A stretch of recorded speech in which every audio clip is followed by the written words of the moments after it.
ইতিপূৰ্বে বাণিজ্যিক বিৰতিৰ পূৰ্বে মই এটা কথা উল্লেখ কৰিছিলোঁ যে বিজেপিত যোগদান কৰিলে নাগপুৰলৈ যাব লাগিব নেকি, অৰ্থাৎ নাগপুৰত গৈ সেই প্ৰশিক্ষণ ল'ব লাগিব নেকি। আমি সাধাৰণতে প্ৰায় ৰাইজৰ মাজত চৰ্চা হোৱা শুনো আৰু শুনি আহিছোঁ যে দেখি কিছুমান ফটো ভাইৰেল হৈ আহে, কিন্তু দেখা পাওঁ সেই ফটোবিলাকত তেওঁলোকে কিন্তু সেই বিশেষ সাজ পোছাক পৰিধান কৰি তেওঁলোকে তাত সেই প্ৰশিক্ষণ লৈ গৈছে। এই ক্ষেত্ৰত কেনেকুৱা ধৰণৰ প্ৰভাৱ পৰে বিজেপি মানে সংঘৰ যিটো আপুনি ইতিমধ্যে কৈছে যে দুটা ভিন্ন, কিন্তু এই ক্ষেত্ৰত কিন্তু বিজেপিত যোগদান কৰিলে আমি নাগপুৰলৈ যোৱা দেখা পাওঁ।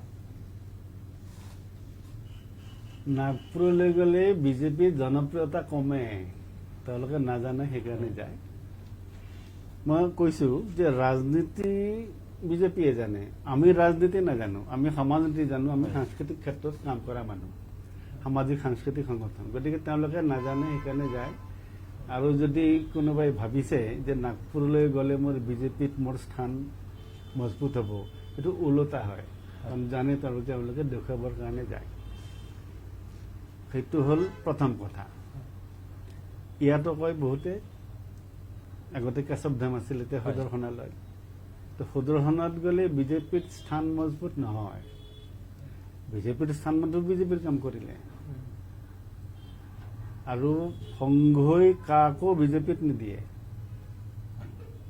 সংঘই কেৱল সংঘৰ ফালৰ পৰা দিয়ে, যদি বিচাৰে বিজেপিয়ে সাংগঠনিক সম্পাদক দিয়ে। হয়, যদি কালি কংগ্ৰেছৰ সাংগঠনিক সম্পাদক বিচাৰে দিব, কিন্তু বাকীবিলাকে নিবিচাৰে।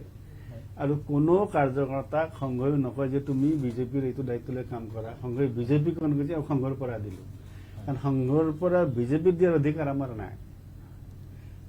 সেইকাৰণে ফেইল কোনবিলাক হয়, যিবিলাক সংঘৰ স্বয়ংসেৱক কাৰ্যকৰ্তা হৈ কাম কৰিছে আৰু সংঘত থাকিলেতো ৰাজনীতি কৰিবই নোৱাৰে, এইটো আমাৰ সংবিধানতে আছে। গতিকে সংঘৰ দায়িত্ব এইটো ৰাজনীতিৰ ক্ষেত্ৰত যায় বা বিজেপিলৈ যায়, তাত যেতিয়া সংঘ কৰিব খোজে বিজেপিত সংঘ কেনেকৈ চলিব, তো ফ্লপ হয়। সেইকাৰণে এই যিটো ধাৰণা বিজেপি কৰিব লাগিলে নাগপুৰ হৈ আহিব লাগিব, নাগপুৰলৈ গ'লে মোৰ স্থান নিশ্চিত হ'ব, এইটো একেবাৰে ওলোটা কথা। এইটো তেওঁলোকৰ অজ্ঞতাৰ কাৰণে হয়। কাৰণ মই আগতে কৈছোঁ সংঘ আৰু ৰাজনীতিৰ কোনো সম্পৰ্ক নাই। সম্পৰ্ক ইমানেই, সংঘৰ স্বয়ংসেৱক বিজেপিত আছে, কাৰণ বিজেপি যি চিন্তাধাৰালৈ কাম কৰে সংঘই সেই চিন্তাধাৰালৈ কাম কৰে, সেই একেই চিন্তাধাৰালৈ কাম কৰে সম বিচাৰি। কাৰণ সংঘৰ কথা হ'ল ৰাষ্ট্ৰৰ সৰ্বাংগীন বিকাশ, গতিকে ৰাষ্ট্ৰৰ সৰ্ব অংগৰ ভিতৰত ৰাজনীতি অংগ। তো আমি বিচাৰোঁ ৰাজনীতি সুচিতা হওক, আৰু সেইকাৰণে সংঘৰ স্বয়ংসেৱকে ৰাজনীতি কৰক। সমবিচাৰী দল, সেইকাৰণে সংঘৰ স্বয়ংসেৱক সাধাৰণতে বিজেপিলৈ যায়, সংঘই নিদিয়ে। আৰু তাত তেওঁলোকে স্বয়ংসেৱকত্ব বজাই ৰাখিব লাগে সমাজৰ কাৰণে, দেশৰ কাৰণে। সেইকাৰণে বিজেপিৰ দলৰো মত হৈছে নেশ্যন ফাৰ্ষ্ট, প্ৰথম ৰাষ্ট্ৰ। তো সেই দৃষ্টিৰে কাম কৰিলে স্বয়ংসেৱকত্ব বজাই ৰাখিব। আমি আহিম নিৰ্বাচনৰ জয় পৰাজয়ৰ কথালৈ, কিন্তু এইখিনিতে এটা কথা হ'ল বিজেপিত যোগদান কৰিলে যিহেতু নাগপুৰ যাব লাগিব সেই কথাটো এতিয়া পাতি আছোঁ, আমি আলোচনা কৰি আছোঁ। কিন্তু আপোনালোকে জানে যে এইবাৰ যোৰহাট সমষ্টিত, লোকসভা সমষ্টিত গৌৰৱ গগৈয়ে কংগ্ৰেছৰ হৈ বৃহৎ ব্যৱধানত তেওঁ জয়লাভ কৰিছে। অখিল গগৈয়ে, কৃষক নেতা অখিল গগৈয়ে, তেওঁ এতিয়া বিধায়ক, তেখেতে সহায় কৰিছে। আৰু এগৰাকী বিজেপিৰ জ্যেষ্ঠ নেতা, অৰ্থাৎ জ্যেষ্ঠ বুলি ক'বলৈ অসমৰ প্ৰাক্তন মুখ্যমন্ত্ৰী সৰ্বানন্দ সোণোৱালৰ বিৰুদ্ধে প্ৰতিদ্বন্দ্বিতা কৰি বহু ভোট লাভ কৰিছে লুৰিণজ্যোতি গগৈ। তেওঁলোক অখিল গগৈ আৰু লুৰিণজ্যোতি গগৈ কিন্তু এটা এটা দলৰ তেওঁলোক মূল মানুহ। এই ক্ষেত্ৰত তেওঁলোক যদি কেতিয়াবা RSSলৈ আহিব বিচাৰে, তেওঁলোকক গ্ৰহণ কৰিবনে আপোনালোকে এই সময়ত? RSSৰ দুৱাৰ সকলোৰ কাৰণে খোলা। মই কৈছোঁ আৰম্ভণিতে আমি কাৰো বিৰোধ নকৰোঁ, তেওঁলোকে বিৰোধ কৰে। গৌৰৱ গগৈ খুব সংঘৰ বিৰুদ্ধে, ৰাহুল গান্ধীয়ে খুব সংঘৰ বিৰুদ্ধে, তাৰপিছত আজিকালি কেজৰিৱালে কোৱা হৈছে আমাৰতো বিৰোধ নাই তেওঁলোকৰ লগত, তেওঁলোকে আমাক বিৰোধ কৰে। কাৰণ কৈছোঁ নহয় বসুধৈৱ কুটুম্বকম সৰ্বম খলবিদম ব্ৰহ্ম, ৰাষ্ট্ৰৰ সৰ্বাংগীন বিকাশৰ কথা কওঁ। এই সৰ্বাংগীন বিকাশৰ অৰ্থটো হ'ল সকলো অংগ, সকলো স্তৰত, সকলো ক্ষেত্ৰত, সকলো মানুহৰ। এতিয়া ভাৰতবৰ্ষৰ সৰ্বাংগীন বিকাশ হ'ব লাগিলে সকলোক লৈ কৰিব লাগিব। এতিয়া আমাৰ কাৰণে কাৰো বিৰোধ নাই। এটা ঠিক, আমাৰ যিবিলাকে বিৰোধ কৰে তেওঁলোকৰ পৰা আমাৰ যাতে লোকচান নহয়, তো এই দৃষ্টিৰে আমি বন্ধুত্বপূৰ্ণ ব্যৱহাৰ কৰোঁ। কাইলৈ যদি লুৰিণজ্যোতি গগৈ আহে, তেওঁৰ যদি গৌৰৱ গগৈ আহে, লুৰিণজ্যোতি গৌৰৱ গগৈ কিয়, কাইলৈ যদি বদৰুদ্দিন আজমল আহে সংঘ শাখাতে, আপত্তিটো একো নাই।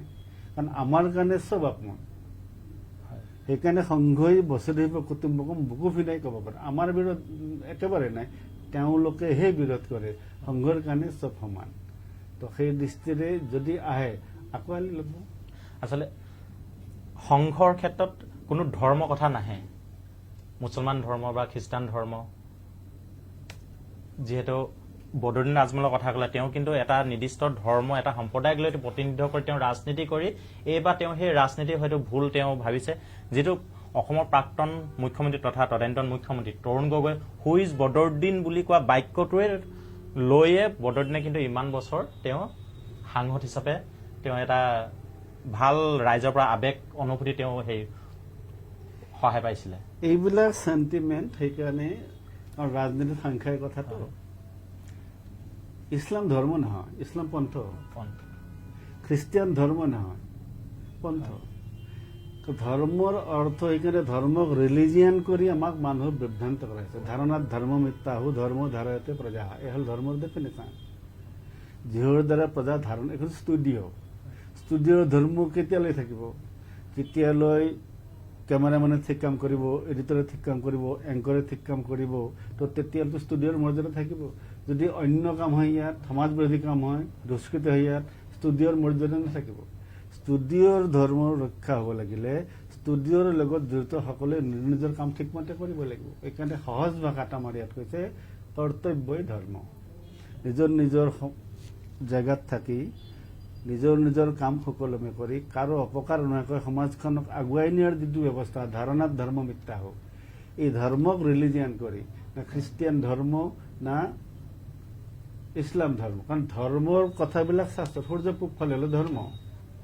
শাস্ত্ৰত বস্তুৰ নাম ধৰ্ম ইছলামতো আছে খ্ৰীষ্টিয়ানতো আছে হিন্দুতো আছে এই যে খ্ৰীষ্টিয়ান মুছলমান হিন্দু একেলগে কৰি পেলাই ধৰ্মৰ যে ব্যাখ্যা দিয়ে তাৰ কাৰণে গোটেই খেলি মেলিবিলাক হয় মানুহৰ বিভ্ৰান্তি আহে সেইকাৰণে সংঘত ধৰ্মৰতো বিৰোধ নাই কৈছো নহয় সকলো পন্থৰ ধৰ্ম এক সত্য কথা ক'ব লাগে এইটো ধৰ্মৰ কথা এইটো ব্যৱহাৰিক ধৰ্ম সদায় সত্য ক'ব লাগে মানে এইবিলাক মই কৈছো আৰম্ভণিতে আমাৰ সংস্কৃতি শিকাইছে আৰু বেদৰ পৰা এইবিলাক আহিছে আৰু সেইকাৰণে এইটো মানৱ ধৰ্ম এই মানৱ ধৰ্মটোহে ধৰ্ম এই মই কি পন্থটো আমাৰ কিমান পন্থ আছে পূজা মানা মানুহ আছে পূজা নামানা মানুহ আছে কমিউনিষ্টবিলাকে কয় ধৰ্ম বোলাটো আফিং নামানে গতিকে সাপ পূজা কৰা গছ পূজা কৰা বলি বিধান কৰা নাম গোৱা একো নামানা কমিউনিষ্টবিলাক চববিলাক হিন্দু আল্লাহক উপাসনা কৰা চববিলাক হিন্দু এই হিন্দুৰ ভিতৰত আহে আৰু এইটো আমি সেইটো কৈছো সংস্কৃতি আৰু সংস্কৃতিৰ যিবিলাক ব্যৱহাৰ ৰূপ মানৱ বিকাশৰ কাৰণে মানৱৰ কল্যাণৰ কাৰণে এইটোক আমাৰ হিন্দু এইকাৰণে ধৰ্মটোৰ নাম হিন্দু কৈছে হিন্দু ধৰ্ম নহয় একচুৱেলি আমাৰ ধৰ্মৰ নাম সনাতন তো সেইকাৰণে ধৰ্মক ইংৰাজী ৰিলিজিয়ান কৰি তাৰ বিভ্ৰান্তি আনিছে গতিকে তেওঁলোক আহিলে আমাৰ আপত্তি নাই আছে বহুত নাই এতিয়া মই যেতিয়া বিভাগ প্ৰচাৰক আছিলো এজন পাঠান মুছলমান সংঘত আছিল গুৱাহাটীততো মই দেখা নাই কোনোবা মুছলমান আছে কিন্তু উত্তৰ প্ৰদেশত বহুত মুছলমান আছে দিল্লীতো আছে আছে আমাৰ ইয়াতো আছে এজন গোৱালপাৰা এজন স্বয়ংসেৱক আছে এইটো সংঘৰ দ্বিতীয় বৰ্ষত ট্ৰেইনিং কৰিছে এতিয়া বিজেপি কৰে গতিকে মুছলমান আহিলে আমাৰ মতে আপত্তি নাই লৰি নাহিলে আপত্তি নাই কোনো আহিলে আপত্তি নাই কিন্তু আহি ভাল কাম কৰিবলৈও দেশৰ সেৱাৰ কাৰণে উৎসৰ্গা তেওঁলোকে সেৱা কৰিব লাগিব ভাল কাম মানে ৰাষ্ট্ৰহিতৰ কাৰণে কাম কৰিব লাগিব এই ৰাষ্ট্ৰ মোৰ জন্মভূমি মোৰ মাতৃভূমি পিতৃভূমি কৰ্মভূমি মোক্ষভূমি এই দৃষ্টিৰে যিয়ে কাম কৰিব তেওঁ ইয়াৰ ৰাষ্ট্ৰীয় তেওঁৰ পন্থ যিয়ে হ'ব পাৰে আমি এতিয়া অসমৰ প্ৰেক্ষাপটলৈ বিশেষকৈ নিৰ্বাচনৰ যিটো লোকসভা নিৰ্বাচনত যিখিনি কেনেধৰণে পাৰ হৈ গ'ল এই ক্ষেত্ৰত এইবাৰ লোকসভা নিৰ্বাচনত বিজেপি অসমৰ পৰা 14খন আসনৰ প্ৰথমে 14খন আসনে পাম বুলি কৈ আছিলে কিন্তু 14খন আসনৰ পৰা তেওঁলোকে 11খন আসন পালে 3খনত তেওঁলোকে হেৰুৱালে 3খন আসন এই 3খন আসনৰ হেৰুৱাতকৈ আটাইতকৈ চৰ্চালৈ আহিছে যোৰহাট সমষ্টিত যিটো গৌৰৱ গগৈ এইবাৰ কংগ্ৰেছৰ পৰা প্ৰতিদ্বন্দ্বিতা কৰি তেওঁ জয়ী হ'ল এই ক্ষেত্ৰত বিশেষকৈ কিন্তু যোৰহাট যিটো লোকসভা সমষ্টি যিটো ভৌগোলিক কথাখিনি আমি চাওঁ ভৌগোলিক ক্ষেত্ৰৰ কথাবিলাক কিন্তু যিটো তাত থকা সাধাৰণ ভোটাৰৰ কিন্তু যিখিনি আপোনাৰ সম্প্ৰদায়ক লাগে বা বিভিন্ন ধৰ্মীয় যিটো আপুনি কোৱা মতে যিটো এটা পন্থৰে ভোটাৰ হক লাগে এই ক্ষেত্ৰত কিন্তু ইয়াৰ প্ৰভাৱ আছে। এই ক্ষেত্ৰত আপোনালোকৰ সংঘৰ ফালৰ পৰা কেনেধৰণৰ কিবা প্ৰভাৱ বা বিশেষকৈ গৌৰৱ গগৈ যে জয়ী হ'ল এই ক্ষেত্ৰত আৰএছএছ কি কয়? আৰএছএছ ৰাজনৈতিক ক্ষেত্ৰত আমি একো নকওঁ। ভোট দিয়া নাই বিজেপিক, সেইকাৰণে হাৰিছে। কংগ্ৰেছক ভোট দিছে, সেইকাৰণে জিতিছে। সেইটোতো মোৰ ডেমক্ৰেচি শিকাইছেতো। মেজৰিটি মাষ্ট বি, তেওঁ এওঁলোকতকৈ বেছি ভোট পাইছে, এইকাৰণে জিতিছে। এতিয়া কিয় তেওঁ বেছি পাইছে, বিজেপিয়ে কম বুলি বিজেপিয়ে চিন্তা কৰিব লাগিব। আৰু আমি যদিও কওঁ জাত পাত আমাৰ ইয়াত নাই, আমাৰ ইয়াতো আছে। ৰাভা, কোচ, কাৰোবাক কাউন্সিল লাগে, কাৰোবাক MLA লাগে, বড়ো, বুলি কয় কাৰ্বি, আমাৰ জাত পাত নাই নেকি? যি আহোমৰ নামত অসমৰ নাম হৈছে বুলি কয়, সেই আহোমে চিডিউল বিচাৰিছে। গতিকে জাত পাত নাই। আৰু জাত পাতৰ প্ৰভাৱ এইটো, এই যে এক ভাৰতবৰ্ষক মাল্টি নেশ্যনেল ষ্টেট বুলি শিকাইছে। অসম এখন বেলেগ ষ্টেট, বংগাল এখন বেলেগ, ভাষাৰ ক্ষেত্ৰত ভাষাৰ দৃষ্টিবিলাক ষ্টেট বনাইছে। কমিউনিষ্টৰ এইটো বিচ্ছিন্নতাবাদী চিন্তাধাৰা। এই ভাৰতবৰ্ষ এক, ইয়াত আৰু এক ৰাষ্ট্ৰ, এক সমাজ, এই কথাটো আমাক শিকিবই দিয়া নাই। অসম বেলেগ, পশ্চিমবংগ বেলেগ, অসমত বিভিন্ন গোষ্ঠী জনগোষ্ঠী এওঁলোক বেলেগ বেলেগ, কিন্তু ব্ৰিটিছৰ পৰা আহিছে। আৰ্য, অনাৰ্য, দ্ৰাবিড়, আজিও DMK বেলেগ ৰাষ্ট্ৰ দাবী কৰে। এই যে ডিভাইড এণ্ড ৰুল ব্ৰিটিছৰ দিনৰ পৰা আৰম্ভ হৈছে। আৰু সেইকাৰণে আহি যেতিয়া কাউন্সিল পাইছো আমি, আজি কিমানটা 18-20টা কাউন্সিল হৈছে। গতিকে স্বাভাৱিকতে ভোটত তাৰ প্ৰভাৱ পৰিব। কোন কাউন্সিলৰ ভোটাৰক কোনে আকৰ্ষিত কৰিব পাৰিব তাৰ ওপৰত নিৰ্ভৰ কৰিব। বিজেপিয়ে হয়তো পৰা নাই, তো সেইকাৰণে ভোট পোৱা নাই। গতিকে ইয়াত জাতৰ আধাৰত, জাত পাতৰ আধাৰত, ভাষাৰ আধাৰত আৰু বিভিন্ন গোষ্ঠী জনগোষ্ঠীৰ আধাৰত ইলেকশ্যন নহয়। গোটেই ভাৰতবৰ্ষত আমি বিহাৰ বা উত্তৰ প্ৰদেশত আমি আলোচনা কৰোঁ জাত পাতৰ। জাত পাত আমাৰ ইয়াতো কম নাই। গতিকে ৰাজনৈতিক দল কৰাসকলে ভাবিব লাগে। কিন্তু আমি জাত পাত নাভাবোঁ। আমি আমাৰ লগত কাম কৰা তেওঁ কি জাতৰ, শ্বেডুল কাষ্ট নে শ্বেডুল ট্ৰাইব নে, আমাৰ সেইটো চোৱা কথাই নহয়। বহুত বছৰলৈকে কাম কৰাৰ পিছতো নাজানো এওঁ যে নেপালী মানুহ, কাৰণ নামটো জানো, নামেৰে পৰিচয়, তেওঁৰ উপাধি কি মোৰ কি দৰকাৰ। বহুত সংঘৰ স্বয়ংসেৱক আছে, নামো ক'ব কেৱল নামটো। গতিকে জাত পাতৰ কথা সংঘত নাই।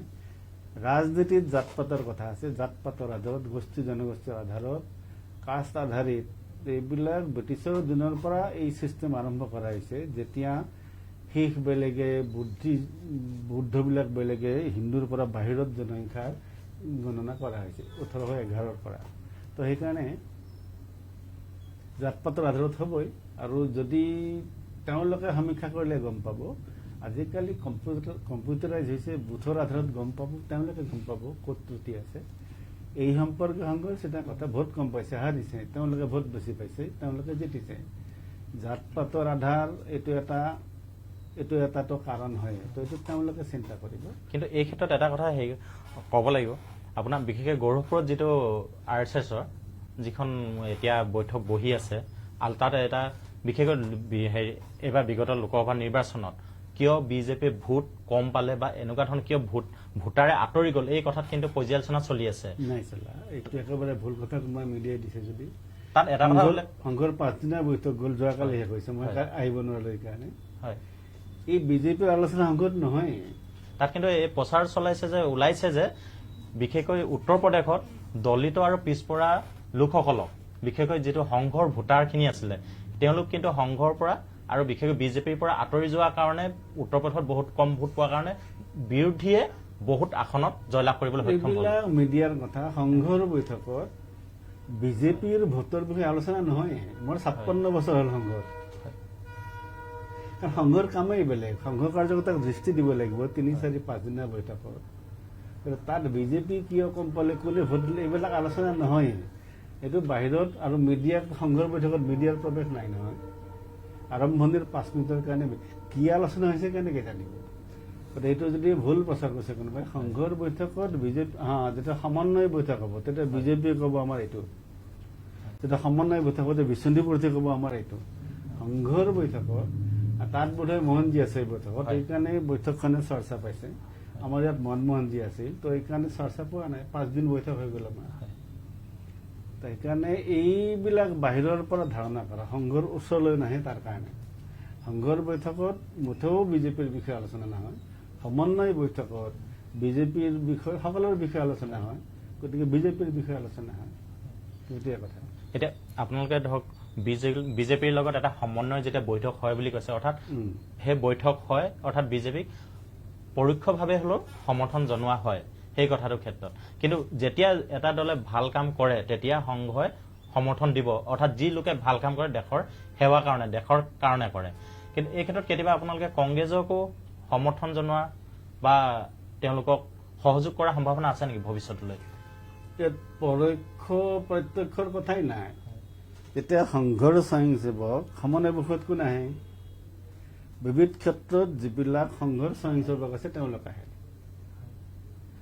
এতিয়া নৰেন্দ্ৰ মোদীজী প্ৰধানমন্ত্ৰী এইকাৰণে নাহে কিন্তু নাড্ডাজী স্বয়ংসেৱক কাৰণে আমাৰ ইয়াত যেতিয়া সমন্বয় বৈঠক হ'ব বিজেপিৰ যিবিলাক স্বয়ংসেৱক তেওঁলোকক মাতি কাৰণ কৈছে সংঘৰ স্বয়ংসেৱক এই বিবিধ ক্ষেত্ৰত ৰাষ্ট্ৰদূত এম্বাচাডৰ সংঘ প্ৰচাৰ কৰা তাত স্বাভাৱিকতে মাতিম তেওঁ যদি ৰাজনৈতিক ক্ষেত্ৰত আলোচনা হ'ব সহায় কৰা নহয় সংঘই সহায় কাকো নকৰে সংঘই এবিপিকো সহায় নকৰে একচুৱেলি তেওঁলোকে যদি আমাক প্ৰচাৰক দিয়া প্ৰচাৰক যদি আমি দিব পাৰো প্ৰচাৰক দি কাৰণ তেওঁলোকৰ সংবিধান বেলেগ তেওঁলোকৰ কাম বেলেগ ল'ৰা ছোৱালী মিলি কাম কৰিব তো তেওঁলোকে কৰিব আমি স্বয়ংসেৱক দিম এইকাৰণে তেওঁ স্বয়ংসেৱকত্ব বজাই ৰাখি ছাত্ৰ যুৱকৰ মাজত কাম কৰক তো এইকাৰণে সংঘই সহায় কাকো নকৰে সংঘই এটা কাম কৰে সংঘই নিৰ্মাণ কৰে সেইকাৰণে ৰাষ্ট্ৰীয় স্বয়ংসেৱক সংঘৰ বেছিক কামৰ শাখা নিৰ্মাণ কৰা ইলেক্ট্ৰিচিটি নিৰ্মাণ কৰিলে আমি ইয়াত কেমেৰা চলাইছো লাইট চলাইছো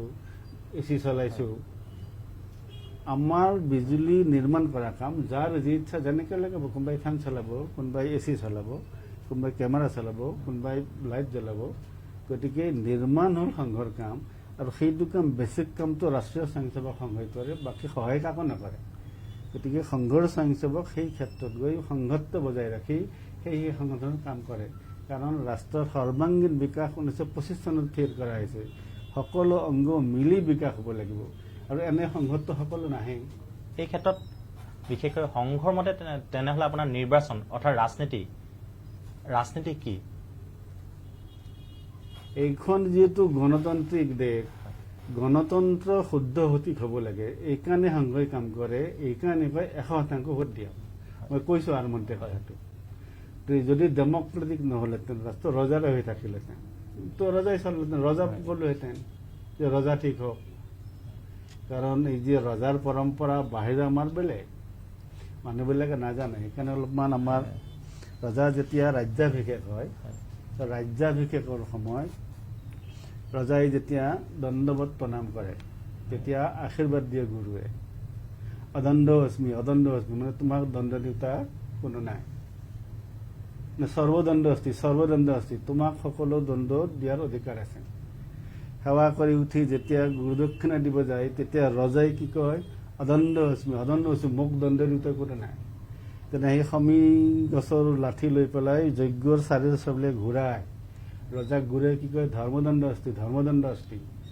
ৰজাৰ ওপৰত ধৰ্ম আছে এয়া হ'ল ৰাজ্যিক ব্যৱস্থা তো সেইকাৰণে এই যে সংগল নিছে কিহৰ কাৰণে ৰাজদণ্ড নহয় ধৰ্মদণ্ড গতিকে এই পৰম্পৰা আছিল ভাৰতত এতিয়া বাহিৰৰ যিবিলাক তেওঁলোকৰ ৰজাৰ ব্যৱস্থা সামন্তবাদী ব্যৱস্থা এইবিলাক ভাৰতত প্ৰয়োগ কৰি আমাক বিভ্ৰান্ত কৰিছে গতিকে যিহেতু ডেমক্ৰেচি হৈছে তো ডেমক্ৰেচি মানে চলিব লাগিব আমি এই দেশৰ নাগৰিক নহয় গতিকে শুদ্ধ ডেমক্ৰেচি হ'ব লাগে ডেমক্ৰেচিৰ দ্বাৰাই ৰাষ্ট্ৰৰ ৰাজনৈতিক উত্থান হ'ব লাগিব সেই দৃষ্টিৰে কাম কৰা ভাৰতীয় জনতা পাৰ্টি সেইকাৰণে লাভ ভাৰতীয় জনতা পাৰ্টিৰ হয় এই কাম কংগ্ৰেছে কৰিলে কংগ্ৰেছৰ হ'ব সেইকাৰণে বিজেপিৰ কাৰণে নহয় সংঘই কাম কৰে ৰাষ্ট্ৰহিতৰ কাৰণে আমি এইখিনিতে এটা বাণিজ্যিক বিৰতি ল'ব লাগিব কিন্তু ইয়াৰ পিছতো আছে বহুত প্ৰশ্ন আমি পুনৰ লৈ আহিম অসমৰ মুখ্যমন্ত্ৰী সলনি হ'ব পাৰে নেকি মহানগৰীত উৎকৃষ্ট hotel The Villa Adarshpur bylane number 1 Guwahati কাহিলীপাৰাৰ সৰ্বশিক্ষা অভিযান কাৰ্যালয়ৰ কাষতে হোটেল দ্য ভিলাত আছে উৎকৃষ্ট মানৰ সা সুবিধা য'ত আছে আটকধুনীয়া কোঠা লগতে পাব লাক্সাৰী সুইট আৰু ডিলাক্স ৰুম। তদুপৰি ৰেষ্টুৰেণ্টত পাব আপোনাৰ মন পচন্দ সোৱাদযুক্ত খাদ্য আৰু পাব বাৰ, স্পা, জিম লগতে ছুইমিং পুল। দা ভিলাত পাব আপুনি নৈসৰ্গিক পৰিৱেশ আৰু সুস্বাদু খাদ্যৰ সম্ভাৰ। তাৰ লগতে দা ভিলাত birthday party, anniversary party, corporate party আৰু ফেমিলি গেট টুগেডাৰৰ বাবে উপযুক্ত ঠাই। অধিক জানিবলৈ যোগাযোগ নম্বৰ 9395103836। বাণিজ্যিক বিৰতিৰ পিছত পুনৰ বাৰ্তালৈ আমি ঘূৰি আহিছোঁ। আমাৰ লগত আছে RSSৰ ক্ষেত্ৰ বৌদ্ধিক প্ৰমুখ শংকৰ দাস ডাঙৰীয়া। তেখেতৰ যিটো লোকসভা নিৰ্বাচন হৈ গ'ল, তাত বিশেষকৈ 14খন আসনৰ ভিতৰত 11খন লাভ কৰিলে। তাৰে 9খন বিজেপিয়ে নিজৰ প্ৰাৰ্থী আৰু দুগৰাকী সহযোগী দলৰ প্ৰাৰ্থী। এই ক্ষেত্ৰত কংগ্ৰেছতকৈ কিন্তু বিজেপিৰ ভোটৰ মুঠ পৰিমাণ কিছু পৰিমাণে কমি গ'ল, কিন্তু অৰ্থ কংগ্ৰেছে 3খন আসন, বিজেপিয়ে মিত্ৰ দলে 11খন আসন লাভ কৰিলে। এই ভোট কমাৰ আৰু বিৰোধী দলে বেছি লাভ কৰাৰ মূল আঁৰত আপোনালোকে যিহেতু এই ক্ষেত্ৰত এটা পৰিৱেশ সৃষ্টি কৰি গৈছে, এই পৰিৱেশে ইফালতকৈ সিফালে বেছি ঢাল ল'লে নেকি বাৰু? এনেকুৱা ধৰণৰ কিবা প্ৰসংগ আহি পৰিছে নেকি? বিজেপি লাভে হৈছে 9টাৰ ঠাইত 11খন আসন পাইছে। এটা ভোটৰ হলে জিতিব লাগেতো। এইবিলাক হিচাপ কৰে কেনেকুৱা মিডিয়াই, বিশেষকৈ ক্ৰিকেটৰ নিচিনা।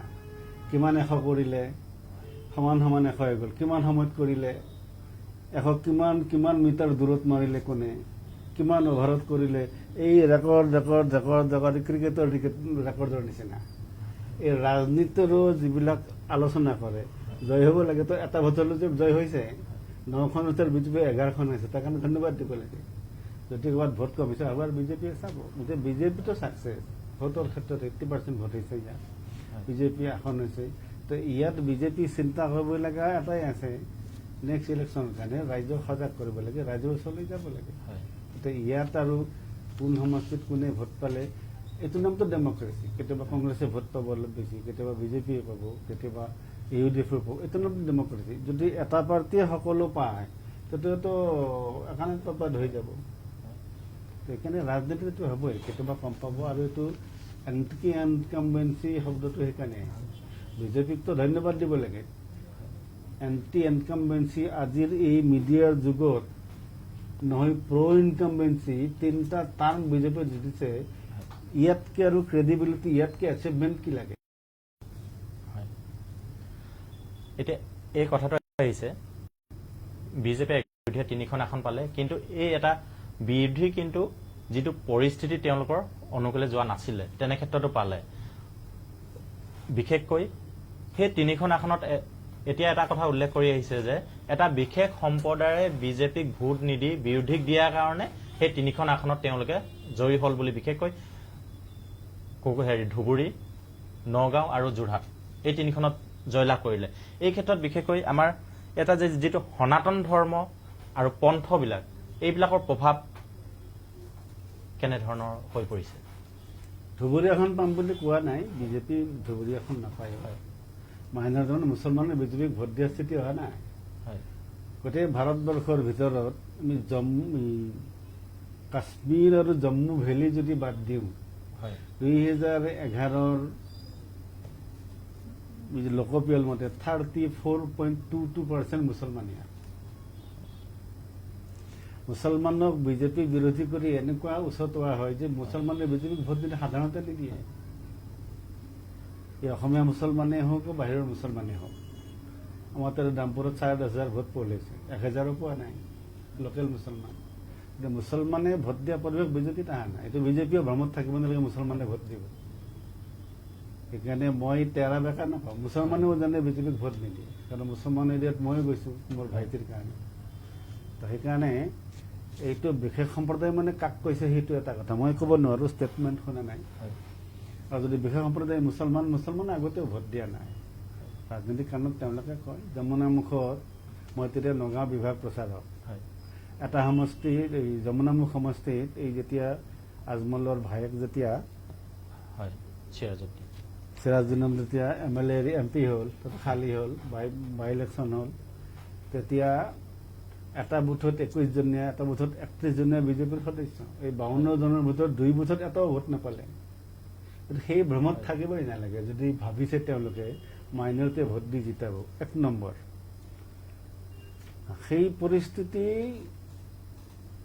যদি আহে চবে ভোট দিব তো সিমান জনপ্ৰিয়তা লাভ কৰিব লাগিব, কিন্তু সদ্যহতে মাইনৰিটিয়ে ভোট দি বিজেপিক জিতাব এই স্থিতি ইয়াত অহা নাই। সেইকাৰণে কিন্তু মই কৈছোঁ এতিয়াও যে সেই মই শুনা নাই ষ্টেটমেণ্টত কি কৈছে, বিশেষ সম্প্ৰদায়ে মুছলমানক কৈছে নে বা অন্য কাৰোবাক কৈছে, আৰু বহুত সম্প্ৰদায়ে দিয়া নাই, বহুত সম্প্ৰদায়ে ভোট দিয়া নাই। স্বাভাৱিক সকলো সম্প্ৰদায়ে বিজেপিক ভোট দিব বা সকলো সম্প্ৰদায়ে কংগ্ৰেছক ভোট দিব, এইটোও নহয়। এইটোৱেতো ডেমক্ৰেচিৰ সৌন্দৰ্য। কোনোবাই কাৰোবাক দিব, কোনোবাই কাৰোবাক দিব। নিৰ্বাচনৰ পিছত তেওঁলোকে সমীক্ষা কৰিব, সমীক্ষাত দেখিছে, সেইকাৰণে ষ্টেটমেণ্ট আহিছে, আৰু নিশ্চিতভাৱে এইটো ভুল ষ্টেটমেণ্ট দিয়া নাই মই ভাবোঁ। আৰু এতিয়া এটা কথা কৈছে যে মোদীজীক ধূপ ধূনা জ্বলাই সেৱা কৰি গৈ কিন্তু বিজেপিৰ বিৰুদ্ধে ভোট দিছেগে। সেইটো কাৰণে বিজেপি সেই সমষ্টিকেইটাত পৰাজয় হ'ল। ক'ব নোৱাৰো ধূপ ধূনা দিছেনে নাই, প্ৰশ্ন সেইটোৱেতো। যেনে আমাৰ ইয়াত নেতাক ভগৱান কৰিছোঁ, কাৰণ ডেমক্ৰেচি আমি শিকাই নাই। মই কৈছোঁ আৰম্ভণিতে, ডেমক্ৰেচি নেতাই জনসাধাৰণক ভগৱান মানিব লাগে, সেইকাৰণে এইবিলাক হয়। তেতিয়া সেইকাৰণে ভোট দিয়া নাই আৰু সকলোৱে ভোট দিব এটা দলকে, এনেকুৱাও সম্ভৱ নহয়। তেতিয়া ডেমক্ৰেচিয়ে ফেইল হ'ব। আমাৰ ইয়াত ডেমক্ৰেচিক শুদ্ধ ৰূপত প্ৰকাশ কৰিবৰ কাৰণে ডেমক্ৰেচি আমাক শিকোৱাই হোৱা নাই। এইবিলাক লাহে লাহে শিকিব ভোট বেছিকৈ দিলে। আৰু চৰকাৰে মোক সুবিধা দিছে তাৰ কাৰণে মই বিজেপিক ভোট দিম, বিজেপিৰ চৰকাৰটো হ'ব নোৱাৰে। চৰকাৰৰ সেই ৰাজ্যৰ বা সেই দেশৰ জনসাধাৰণৰ সুবিধা দিয়াটো চৰকাৰৰ দায়িত্ব, কিন্তু মই বিজেপি চৰকাৰৰ পৰা সুবিধা লৈছোঁ আৰু সেইকাৰণে বিজেপিয়ে ভোট দিব লাগিব। এই ভ্ৰমত না দল থাকিব লাগে না এই ভ্ৰমত আমি মিডিয়া থাকিব লাগে, কাৰণ চৰকাৰৰ দায়িত্ব তাৰ জনসাধাৰণক সুবিধা দিয়া। সুবিধা মই পাইছোঁ, পাই মই ভোট দিবই লাগিব এনেকুৱা কোনো গেৰাণ্টি নাই। তো সেইকাৰণে ক'ৰবাত তেওঁলোক বিফল হয়। এই ক্ষেত্ৰত ক'ব লাগিব যে চৰকাৰে সংৰক্ষণ হেৰি কৰিব লাগিব, তেওঁলোকক বিভিন্ন সুবিধা দিব লাগিব। কিন্তু এই ক্ষেত্ৰত কিন্তু যদি আমি চাওঁ বিগত মণিপুৰ কাণ্ডৰ যিটো ঘটনা, দুইটা সম্প্ৰদায়ৰ ধৰ মেইটি আৰু কুকি, এই ক্ষেত্ৰত কিন্তু কেন্দ্ৰীয় যিটো ভূমিকা হ'ব লাগিছিল, এই ক্ষেত্ৰত কিন্তু ইতিমধ্যে আপোনালোকৰ সংঘৰ কিন্তু মুৰব্বীসকলে কৈ গৈছে যে এই ক্ষেত্ৰত কিন্তু যি ধৰণে এই ক্ষেত্ৰত প্ৰতিকাৰ কৰিব লাগিছিল কিন্তু নকৰিলে। কিন্তু এইবাৰ যিখন চৰকাৰ গঠন কৰিছে, নতুন চৰকাৰ, নতুন কেবিনেটে কিন্তু প্ৰথম মণিপুৰৰ ক্ষেত্ৰত এইটো এটা ষ্টেপ লৈ এইটো সমাধান কৰিব লাগিব। এই ক্ষেত্ৰত কিন্তু আমি দেখা পাইছোঁ যে গৃহমন্ত্ৰী তেখেতে কিন্তু এই ক্ষেত্ৰত এটা ষ্টেটমেণ্ট আগবঢ়াইছিল যে এইটো মণিপুৰৰ কাণ্ডটোত কৰিব লাগিব। কিন্তু এইটো তেওঁলোকে ভুল অনুভৱ কৰিছে নেকি বাৰু তেনেকুৱা ধৰণৰ, যিটো সংঘৰ ফালৰ পৰা ক'বলগীয়া হ'ল যে মণিপুৰ ঘটনাটো কিন্তু সমাধান কৰিব লাগিছিলে। সংঘই মণিপুৰ বুলিয়েই নহয়,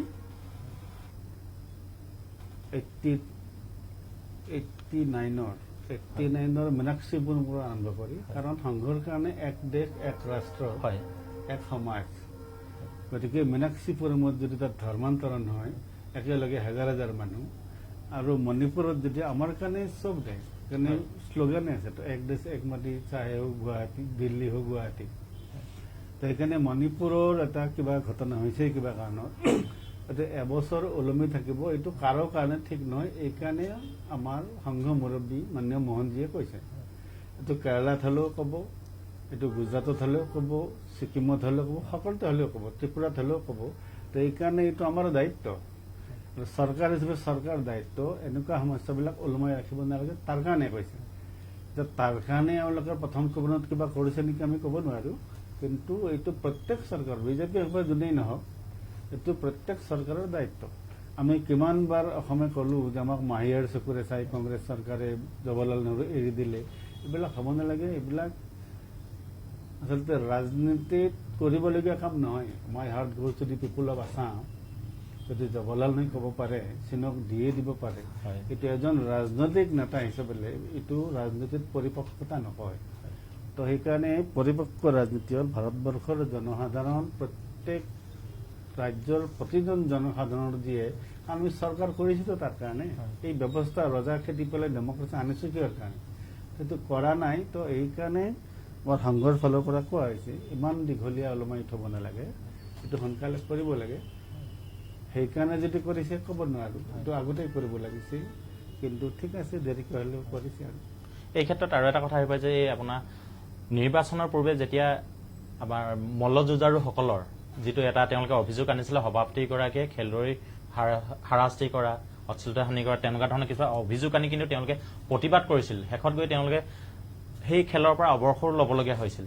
সেই তেনে ক্ষেত্ৰত তাৰপিছত যেতিয়া দেখা গ'ল যে সেই ক্ষেত্ৰত যদিও নিৰ্বাচনৰ বা তেওঁলোকে সভাপতি সলনি কৰিবৰ কাৰণে নিৰ্বাচনো অনুষ্ঠিত কৰিছিল, কোনোবাই দিছিল, কিন্তু সেই সভাপতিজনৰ ক্ষেত্ৰত কিন্তু কোনো বিশেষ গুৰুত্বপূৰ্ণ তেওঁলোকে কোনো ষ্টেপ নল'লে। এই ক্ষেত্ৰত কিন্তু যেতিয়া নিৰ্বাচনৰ সময় হৈ আহিলে তেওঁ এটা কমিটমেণ্ট দিয়াৰ পিছত কিন্তু তেওঁ সেই নিৰ্বাচনৰ পৰা তেওঁক প্ৰাৰ্থিত্ব নিদিলে, তেওঁ ভাতৃক দিলে, কিন্তু সেই নিৰ্বাচনৰ পৰা তেওঁক প্ৰচাৰৰ পৰা আঁতৰাই দিলে। এই ক্ষেত্ৰত কিন্তু সেই মল্লযুঁজাৰুসকলৰ ক্ষেত্ৰত কিন্তু বিশেষ ভূমিকা গ্ৰহণ কৰা দেখা নগ'ল, যাৰ কাৰণে সেই সম্ভাৱনাপূৰ্ণ ইতিমধ্যে পদকনা সেই তেওঁলোকে কিন্তু খেলৰ পৰা অৱসৰ লৈ ল'লে। ইয়াৰ পৰাই ধাৰণা কৰিব নোৱাৰি নেপোটিজিম কেৱল চিনেমাত নাই, হয়, চবতে আছে। এতিয়া কাৰ ক'ত কি ত্ৰুটি, কেইবছৰমান আগলৈ মানে ক্ৰিকেটত কি আছিল, অলিম্পিকত কোনবিলাক মানুহ গৈছিল, এতিয়া সেইবিলাক চব ষ্টেটত আছে। এতিয়া এইবিলাকত বিৰোধ কেতিয়া হয়, যেতিয়া ৰাষ্ট্ৰৰ হিতৰ কাৰণে কিবা যদি ষ্টেপ লয় তাৰ বিৰোধ হয়। বিভিন্ন NGOৰ দ্বাৰা, বিভিন্ন সংগঠনৰ দ্বাৰা, আৰু এইবিলাক কৰে গোটেই এণ্টি নেশ্যনেল যিবিলাক আমাৰ দেশৰ ভিতৰত থকা ইণ্টাৰনেশ্যনেল এলিমেণ্ট আৰু বিদেশ, এই জৰ্জ চৰোছৰ নিচিনা মানুহে ফ'ৰ্ড ফাউণ্ডেশ্যনৰ নিচিনা ফাউণ্ডেশ্যনে বিভিন্ন পইচা দি পেলাই শ্বাহিনবাগৰ নিচিনা কাৰ্য কোনে কৰিছে? ৰাষ্ট্ৰপতি আহিছে গুৱাহাটীত, কেবৰ বিৰোধত এইটো কোনে কৰিলে? জাপানৰ ৰাষ্ট্ৰপতি আহিব লাগিছিল। গতিকে এইবিলাক এণ্টি নেশ্যনেল এটা বিৰাট ষড়যন্ত্ৰ, তাত আমি সন্মুখৰ পৰা দেখি ক'ব নোৱাৰোঁ। মণিপুৰৰ গোলমাল কি কোনে জানে? কোন সাংবাদিকে, কোন মিডিয়াই জানে কিহৰ কাৰণে গোলমাল? কোনেও নাজানে। মইতো এই মণিপুৰীৰ মাজত তেওঁলোকৰ বিয়াৰ আদান প্ৰদান আছে, যি জোৱাই আছে, তেওঁলোকৰ মাজত এতিয়া যাব নোৱাৰে, তাৰ গুৰিত কোন? এইটোতো কোনেও বিচৰা নাই। এইবিলাক তেনেকুৱা ঘটনা। গতিকে কোৰ্টত বিষয় গৈছে, কোৰ্টে যদি দোষী সাব্যস্ত কৰিছে, সেই দৃষ্টিৰে তেওঁক হয়তো দায়িত্বৰ পৰা আঁতৰাইছে, কিবা কৰিছে। আমি ইয়াৰ পৰা ক'ব নোৱাৰিম দিল্লীত কি হৈছে, দিল্লী কিয় তল গ'ল, আমি ইয়াত নিউজ কৰিলে নহ'ব। জলবৰ্জৰ কি ঘটালা আমি আন্তৰ্জাতিক 4টা নিউজৰ পৰা 4 লাইন লৈ পেলাই কৰিলে নহ'ব। এইবিলাকত একো একোটা ডাঙৰ বিষয় ভিতৰত থাকে, আৰু পিছত দেখা যাব এইবিলাকৰ তাৰ ক'ৰবাৰ বেলেগত যোগ হৈ আছে। সেইকাৰণে ইয়াৰ পৰা এইবিলাকত দিব নোৱাৰি। কোনো খেলুৱৈও ধোৱা পাতৰ তুলসী নহয়। সেইকাৰণে এইবিলাকত আমি কমেণ্ট দিব নোৱাৰোঁ। তাত কি হৈছে কি নহৈছে, মল্লযুদ্ধৰ বিষয়ে ইয়াৰ আগতে কোনে জানিছিল? অসমৰ মানুহে মল্লযুদ্ধ শিকিব নোৱাৰে নেকি? হয়, গতিকে সেইবিলাক কৈছে নহয়, নেপোটিজিম যে কয়, এই বংশবাদ চবতে আছে, এইবিলাক বিভিন্ন কাৰণ থাকে। গতিকে কোৰ্টত গৈছে বিষয়, কোৰ্টে চাব, কোৰ্টৰ মতে যি হয় সেইমতে চৰকাৰে ব্যৱস্থা ল'ব। বাকী চৰকাৰে তাত বিশেষ একো কৰা নাই। কোনোবাই দাবী কৰিছে এইবিলাক বৰখাস্ত কৰিব, এইটো হ'ব নোৱাৰে। এই ক্ষেত্ৰত এতিয়া আৰু এটা কথা আহি পৰে, যিটো আমি অসমৰ প্ৰেক্ষাপটত কথা পাতি প্ৰসংগক্ৰমে আমি বিভিন্ন বিষয় আহি পৰিছে, কিন্তু এই ক্ষেত্ৰতে এতিয়া 2026 চনত আমাৰ বিধানসভা নিৰ্বাচন আহি আছে। কিন্তু এটা কথা ভিতৰ চৰাত এটা কথা উল্লেখ হৈ আছে যে ন বিজেপি পুৰণা বিজেপি, কিন্তু অসমৰ এতিয়া যিগৰাকী বৰ্তমানৰ মুখ্যমন্ত্ৰী ডক্টৰ হিমন্ত বিশ্ব শৰ্মা, তেখেতো এটা দলৰ পৰা গৈ তেওঁ বিজেপি দলত যোগদান কৰি দায়িত্ব লৈ এতিয়া মুখ্যমন্ত্ৰীৰ দায়িত্ব পালন কৰি আছে। ইয়াৰ পূৰ্বে আছিলে প্ৰাক্তন মুখ্যমন্ত্ৰী সৰ্বানন্দ সোণোৱাল, বেলেগ এটা দলৰ পৰা গৈ তেওঁ বিজেপিৰ দায়িত্ব লৈ তেওঁ মুখ্যমন্ত্ৰী, এতিয়া কেন্দ্ৰীয় মন্ত্ৰীসভাৰ এগৰাকী দায়িত্বশীল মন্ত্ৰী হিচাপে আছে। পুনৰ এবাৰ নিৰ্বাচনত জয়লাভ কৰি তেওঁ আকৌ পুনৰ আগৰ দপ্তৰখিনিকে তেওঁক আস্থা ৰাখি তেওঁক দিছে। কিন্তু এই ক্ষেত্ৰত এই পুৰণি বিজেপি ন বিজেপিয়ে বিধানসভা নিৰ্বাচনত কিবা প্ৰভাৱ পেলাব নেকি? যিহেতু আপোনালোকে এটা পৰিৱেশ সৃষ্টি কৰি আছে যে দেশৰ কাৰণে, ৰাজ্যৰ কাৰণে। পুৰণি বিজেপি ন বিজেপি মানে কি মইতো আজিলৈ নুবুজিলোঁ। এতিয়া আজিৰ যদি কোনোবা ছাত্ৰক কওঁ আমি, তুমিতো অসম আন্দোলন কৰা নাই, তাৰ কিবা অৰ্থ আছে নেকি? তো আজি যদি বিজেপিত কোনোবা আহিছে আৰু সেই সময়ত কিছুমানে কাম কৰিছিল, আমাৰ ইয়াত সংঘ যেতিয়া আৰম্ভ হৈছে তেতিয়া প্ৰথম মোদীজীহঁত আহিছে, মুড়ি খাই থকা জেগা নাই। এই নগাঁৱত ৰাতি ৰাইজ খোৱাৰ পিছত গেট পাৰ হৈ পেলাই বাৰান্দাত থৈ গৃহস্থ উঠাৰ আগতে গেট পাৰ হৈ পেলাই ওলাই আহে। থকা খোৱাৰ জেগা নাই, বিস্কুট খাই মুড়ি খাই সংযোগ আৰম্ভ কৰিছে। এতিয়া আমি তাৰ লগত তুলনা কৰি যদি কওঁ শংকৰ দাসে চাইকেল মটৰচাইকেলো চলাব নালাগে, নহ'ব নহয়। কৈছো নহয়, এই হিন্দুত্ব বিষয়টোৱে এইটো নিত্য চিৰপুৰাতন নিত্য নতুন সময়ৰ গতিৰ লগত খাপ খুৱাই খুজিব লাগিব। এতিয়া সেই সময়ৰ 1950 চনৰ সংঘ নাই, ইয়াত সংঘ পৰিৱৰ্তন হৈছে বাহ্যিক দৃষ্টিৰে, বেছিক কথা পৰিৱৰ্তন হোৱা নাই। বিজেপিৰ বেছিক কথাবোৰ পৰিৱৰ্তন হোৱা নাই, ব্যৱস্থাৰ পৰিৱৰ্তন হৈছে। তো পৰিৱৰ্তনৰ লগত যিবিলাকে মিলাব নোৱাৰে তেওঁলোকে ভাবিছে আমাক ইগনোৰ কৰা হৈছে। এইটো মোৰ দৃষ্টিত একেবাৰে ভুল। সেইকাৰণে ন বিজেপি পুৰণা বিজেপিটো হ'ব, ন বিজেপি আজি যিবিলাকেতো ন বিজেপি হ'বই। জন্ম হৈছে 18 বছৰ, 21 বছৰ হৈছে আজি, তেওঁৰ 1980 চনত বিজেপিৰ মেম্বাৰ হ'ব নোৱাৰে। গতিকে ন বিজেপি পুৰণা বিজেপি এই কনচেপ্টটোৱে ঠিক নহয়। এতিয়া এটা কথা আহি পৰিছে, বা লোকসভা নিৰ্বাচন 3বাৰ হৈ গ'ল। সেই প্ৰধানমন্ত্ৰী নৰেন্দ্ৰ মোদী এতিয়া 3বাৰৰ কাৰণে তৃতীয়বাৰৰ কাৰণে প্ৰধানমন্ত্ৰী হ'ল। কিন্তু প্ৰথমবাৰ নিৰ্বাচন যেতিয়া প্ৰচাৰ কৰিব আহিছিল খানাপাৰা যিখন কৃষি যিখন ভেটেৰিনেৰী ফিল্ডত, তেওঁ এটা কথা কৈছিলে যে 16 মে তাল্লি টোপোলা বান্ধি চব যাব লাগিব ইয়াৰ পৰা। কিন্তু সেই কথাটো কিন্তু 16 মেটো সেই নিৰ্দিষ্ট দিনটো 16 মে কিন্তু বহুবাৰ পাৰ হৈ গ'ল, কিন্তু আজিলৈকে সেই নিৰ্দিষ্ট কোন চনৰ 16 মেটো কিন্তু আজিলৈকে উল্লেখ আৰু নিৰ্দিষ্ট নহ'ল। এই ক্ষেত্ৰত সংঘই কিবা এই ক্ষেত্ৰত যিটো পৰিৱেশটো সৃষ্টি কৰি আছে, বা বিশেষকৈ দেশৰ কাৰণে ভোট দিয়াৰ ক্ষেত্ৰত এই ক্ষেত্ৰত ভোটৰ সংখ্যা কমি যাব বুলি ভাবে নেকি? 2010 কি হৈছিল বৰপেটাত অসমৰ ৰাইজে মনত ৰাখিছেনে? থানা জ্বলাই দিছিল। গতিকে এতিয়া কে বাঢ়িলতো, কাহ হৈ গ'লতো লাগু আৰু পাইছেতো। কাইলৈ যেতিয়া NPR হ'ব, এইবিলাক ৰাজনৈতিক কথা, এইবিলাক ৰাজনৈতিক ব্যৱস্থা, সাংবিধানিক ব্যৱস্থা। এটা তাৰিখ কৈছে, এইটো অযৌক্তিকৰ কথা। কিন্তু বিজেপি চৰকাৰত অহাৰ পিছত এই যে বিদেশী স্বদেশী, তাৰপিছত যিবিলাকে নাগৰিকত্ব পোৱা নাই স্বাধীনতাৰ পিছৰ পৰা তেওঁলোকে নাগৰিকত্ব পোৱা, এই বিষয়বিলাক আগবাঢ়িছেনে নাই? 60 বছৰৰ মহিলা 2 ঘণ্টাত চাফা কৰিব নোৱাৰে। এইটো অযৌক্তিক কথা যে 16 মেৰ কথা আছিল, কিমান মে পাৰ হৈ গ'ল। এই কিমান মে যোৱাৰ পিছত কি গতি পাইছে? গুৱাহাটী জ্বলিল, কিয় জ্বলিল? শাহিনবাগ জ্বলিল, কিয় জ্বলিল? গতিকে এইবিলাক তাৰ প্ৰতিক্ৰিয়া। 16 মে হওক 20 মে হওক, কিন্তু সেই দৃষ্টিৰে আগবাঢ়িছে, তাৰ অৰ্থটো এইটো। কাৰণ 16 মেত গ'ল নে নাই এতিয়া কয় নিউজবিলাকে, 16 মে। কাৰণ বিজেপি অহাৰ পিছতে এইবিলাক আহিছেতো। ৰাম মন্দিৰ হ'ল, 73 ধাৰা গ'ল, কেব আহিল, কেবৰ ইমান বিৰোধৰ পিছত কাহ হ'ল, কাহ লাগু হ'ল, বহুত মানুহে নাগৰিকত্ব পালে, হৈছেতো। এইটো তোমাৰ যাদু নহয় যে আজি আহিলে কালি। তো মোদীজীয়ে তেতিয়া কি ক'ব লাগিছিল, যে আলোচনা কৰে যে 20 বছৰ পিছত মই বাংলাদেশী খেদিম, এনেকুৱা ক'ব লাগিছিল। 16 মে কৈছে ইলেকশ্যন আহিব, ৰিজাল্ট দিব, গতিকে 16 মে কৈছে। আচলতে সেইটো এটা চাগে ভোটাৰক আকৰ্ষণ কৰিবলৈ কোৱা কথা। কিন্তু এইটো কথা আপোনাৰ কেব আহি গ'ল, সেই সময়ত কিন্তু কেন্দ্ৰত বিজেপি চৰকাৰ গঠন হোৱাৰ পিছত অসমৰ বিধানসভাৰ যেতিয়া নিৰ্বাচন অনুষ্ঠিত হ'ল, তেতিয়া কিন্তু সৰ্বানন্দ সোণোৱালৰ নেতৃত্বত অসমত প্ৰথমবাৰৰ কাৰণে বিজেপি চৰকাৰ গঠন কৰিলে। তাৰ সৰ্বানন্দ সোণোৱাল মুখ্যমন্ত্ৰী হ'ল। কিন্তু সেই সময়তে কেব অহাৰ যিটো আন্দোলন চলিল, বিভিন্ন ধৰণৰ 5 জন শ্বহীদো হ'ল। এই ক্ষেত্ৰত সৰ্বানন্দ সোণোৱালে অসমৰ মুখ্যমন্ত্ৰী হিচাপে বিশেষকৈ তেওঁ সফল নহ'ল নেকি? বা কেন্দ্ৰৰ পৰা যিটো বিচাৰিছিলে বা কেনেকুৱা ধৰণৰ আশা কৰিছিল তেওঁৰ পৰা কামৰ ক্ষেত্ৰত, সফলতাৰ ক্ষেত্ৰত তেওঁ বিফল হৈছিল নেকি? যিটো তাৰ পিছৰ নিৰ্বাচনত সংখ্যাগৰিষ্ঠতা লাভ কৰাৰ পিছতো কিন্তু সৰ্বানন্দ সোণোৱালক মুখ্যমন্ত্ৰী পদৰ পৰা আঁতৰাই এই বৰ্তমানৰ মুখ্যমন্ত্ৰী হিমন্ত বিশ্ব শৰ্মাক কিন্তু তেওঁ বেলেগ এটা দলৰ পৰা আহি, কিছু বছৰ পূৰ্বে বেলেগ এটা দলৰ পৰা আহি কিন্তু তেওঁ এবাৰ মুখ্যমন্ত্ৰী তেওঁক দায়িত্ব দিলে। এই ক্ষেত্ৰত আপোনাৰ ডক্টৰ হিমন্ত বিশ্ব শৰ্মাৰ নেতৃত্বত দ্বিতীয়বাৰৰ বাবে বিজেপিয়ে চৰকাৰ গঠন কৰিলে অসমত।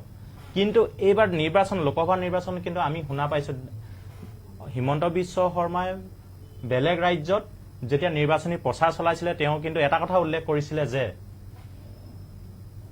এইবাৰ যদি এইখন ৰাজ্যত যদি বিজেপি চৰকাৰ হয়, দেশৰ ভিতৰত প্ৰথম ৰাজ্য হিচাপে প্ৰতিষ্ঠা কৰিবলৈ কৰিম আমি ৰাজ্যখন 1 নম্বৰ স্থানলৈ লৈ যাম। এই ক্ষেত্ৰত কিন্তু তেওঁ বেলেগ এখন অৰ্থাৎ তেওঁ নিজৰ ৰাজ্যৰ মুখ্যমন্ত্ৰী, কিন্তু তেওঁ নিজৰ ৰাজ্যখনত কি কৰিব, কোন পৰ্যায়লৈ নিব, এই ক্ষেত্ৰত কিন্তু তেওঁ বেলেগ এখন ৰাজ্যকে 1 নম্বৰ শীৰ্ষস্থানলৈ নিয়াৰ কথা উল্লেখ কৰিলে সেই নিৰ্বাচনত। এই ক্ষেত্ৰত শীঘ্ৰে কি মুখ্যমন্ত্ৰী হিমন্ত বিশ্ব শৰ্মাক আঁতৰাই বেলেগ এগৰাকী মুখ্যমন্ত্ৰী বহাব নেকি কেন্দ্ৰই? এইটো তেখেতক সুধিব লাগিব, মই কেনেকে কম। আমাৰ ৰাজ্যখন আগবঢ়াই নিবৰ কাৰণে আমাৰ চৰকাৰে কাম কৰি আছে, আমি দেখিছো। গতিকে আমাক আগবঢ়াই নিব, যাৰ স্কোপ আছে 1 নম্বৰত আনিব, আমাৰ আপত্তি থাকিব নালাগে।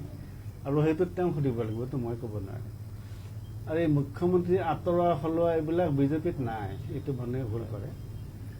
কেন্দ্ৰীয় নিউজতো কৰিছে অমুকৰ টিকট কাটিলে, বিজেপিত টিকট নাকাটে, দায়িত্ব সলনি কৰে।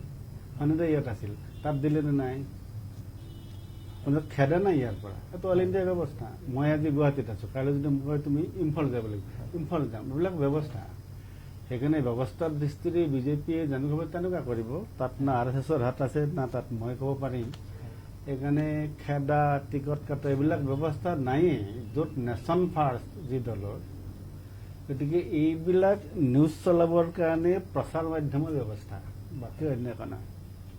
যিহেতু এই ক্ষেত্ৰত ৰাইজে জনসাধাৰণে কিন্তু এই ক্ষেত্ৰত আলোচনা কৰা দেখা যায়, তেওঁলোকৰ মাজত সম্পূৰ্ণ ৰূপত চৰ্চা হয় যে সৰ্বানন্দ সোণোৱাল ব্যৰ্থ হোৱাৰ কাৰণে, মুখ্যমন্ত্ৰী ব্যৰ্থ হোৱাৰ কাৰণে তেওঁক কেন্দ্ৰলৈ লৈ গ'ল নেকি?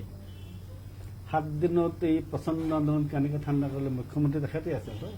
হয়, ৰাতিটোৰ ভিতৰতে ড্ৰামে হেৰে যোগাৰ কৰি গোটেই এটি ৰোড GS ৰোড চানমাৰি জ্বলাই দিব। তাৰপিছতো কলাক্ষেত্ৰ ভাঙি দিব, জ্বলাই দিব। তাৰপিছতো 7 দিনত বিষয়টো শান্ত হ'ল নে নাই? এইটো ক্ৰেডিট নে ডিছক্ৰেডিট? গতিকে সেইটো ক্ৰেডিট ডিছক্ৰেডিটৰ কথা নাই। সেইকাৰণে ইয়াত টিকট কটা টিকট দিয়া কাৰো কথা নাই। ৰাষ্ট্ৰহিতৰ কাৰণে চবেই কাম কৰে, কামৰ দৃষ্টিৰে তেওঁলোকক দায়িত্ব দিয়া হয়, কামৰ দৃষ্টিৰে ইঠাইৰ পৰা সিঠাইলৈ নিয়া হয়। তো সেই দৃষ্টিৰে বিজেপিৰ নেশ্যন ফাৰ্ষ্ট এই দৃষ্টিৰে তেওঁলোকে চলে। গতিকে তাত মুখ্যমন্ত্ৰী ভাঙা পতাবিলাক নাই। কিমান নতুন মুখ্যমন্ত্ৰী আনিলে, যোৱা 3খন ষ্টেটত নতুন মুখ্যমন্ত্ৰী আনিলে। শিৱৰাজ সিঙৰ টিকট কাটিলে নেকি? তেওঁ দায়িত্ব লৈ হয়তো পাৰ্টীও দায়িত্ব দিব আৰু এই এনেকুৱাহে কথাটো। কিন্তু সংঘ বা বিজেপি এইবিলাকৰ বিষয়ে জানিব লাগে, ভিতৰত সোমাব লাগিব, বাহিৰৰ পৰা নাজানে। আৰু ৰাজনৈতিক ক্ষেত্ৰ হোৱাৰ কাৰণে তাত 19-20 থাকে।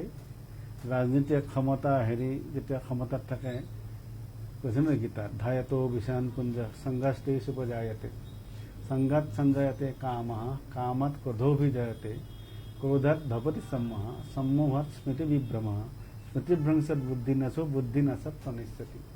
ধ্যেয়ৰ পৰা বিচলিত যদি হয়, গতিকে অন্তিম তেওঁ সেই ৰাস্তাত থাকিব নোৱাৰিব। গতিকে য'ত য'ত পিছল হোৱাৰ সম্ভাৱনা বেছি, তাত সাৱধানে খোজ কাঢ়িব লাগে, কাম কৰিব লাগে, জানে এইটো কথা। আমি অনুষ্ঠানৰ শেষলৈ আহিছোঁ, এইখিনিতে আমি এটা কথা সুধিব বিচাৰোঁ।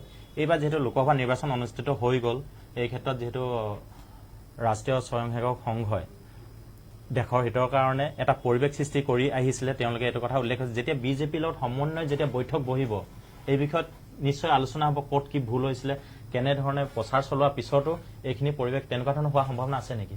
এইখিনি কৈ আমি অনুষ্ঠানৰ পৰা আমি বিদায় ল'ম। সমন্বয় বৈঠকতে বিজেপি কিয় হাৰিল, বিজেপিৰ কেণ্ডিডেট, এই বিষয়ে আলোচনা নহয়। বিজেপিৰ কামৰ ত্ৰুটি ক'ত আছে, কাৰণ বিজেপি কাক টিকট দিয়ে, কিন্তু বিজেপিয়ে চিন্তা কৰে, বিজেপিয়ে কাক মন্ত্ৰী দিব, এইটো সংঘই চিন্তা নকৰে। আৰু নিশ্চিতভাৱে বিজেপিত যেতিয়া সংঘৰ স্বয়ংসেৱক আছে, তেওঁলোক যদি আহে পৰামৰ্শ লয়, সংঘই পৰামৰ্শ দিব। সেইকাৰণে মোহনজী দিল্লীৰ কনক্লেভত সেইটোৱে কৈছে যে সংগঠন মন্ত্ৰী বিজেপিয়ে বিচাৰে, সংঘই দিয়ে। অন্যই যদি বিচাৰে, বিজেপি অন্যক দিব। গতিকে সকলো ক্ষেত্ৰত যদি বিজেপিয়েও পৰামৰ্শ বিচাৰে, তো সংঘই পৰামৰ্শ দিব। অন্যথা সমন্বয় বৈঠকতো বিজেপিৰ কেণ্ডিডেট কিয় হাৰিল, এই বিষয়ে আলোচনা নহয়। আজি DB নিউজৰ ষ্টুডিঅ'ত বাৰ্তা অনুষ্ঠান আমি ইমানতে সামৰিব লাগিব। আমাৰ এই বাৰ্তা অনুষ্ঠানত আমাৰ অতিথি হিচাপে আছিল ৰাষ্ট্ৰীয় স্বয়ংসেৱক সংঘৰ ক্ষেত্ৰ বৰ্ডিক প্ৰমুখ শংকৰ দাস ডাঙৰীয়া। আমি ধন্যবাদ জনাইছোঁ। আপোনালোকে পুনৰ চাই থাকিব। পুনৰ পৰৱৰ্তী অনুষ্ঠানৰ আৰু এজন অতিথিৰ সৈতে আমি আগবাঢ়ি আহিম এই অনুষ্ঠানটোৰ। আপোনালোকৰ কাৰণে ধন্যবাদ। মহানগৰীত উৎকৃষ্ট hotel The Villa, Adarshpur bylane number 1, Guwahati কাহিলীপাৰাৰ সৰ্বশিক্ষা অভিযান কাৰ্যালয়ৰ কাষতে হোটেল দ্য ভিলাত আছে উৎকৃষ্ট মানৰ সা সুবিধা, য'ত আছে আটকধুনীয়া কোঠা, লগতে পাব লাক্সাৰী সুইট আৰু ডিলাক্স ৰুম। তদুপৰি ৰেষ্টুৰেণ্টত পাব আপোনাৰ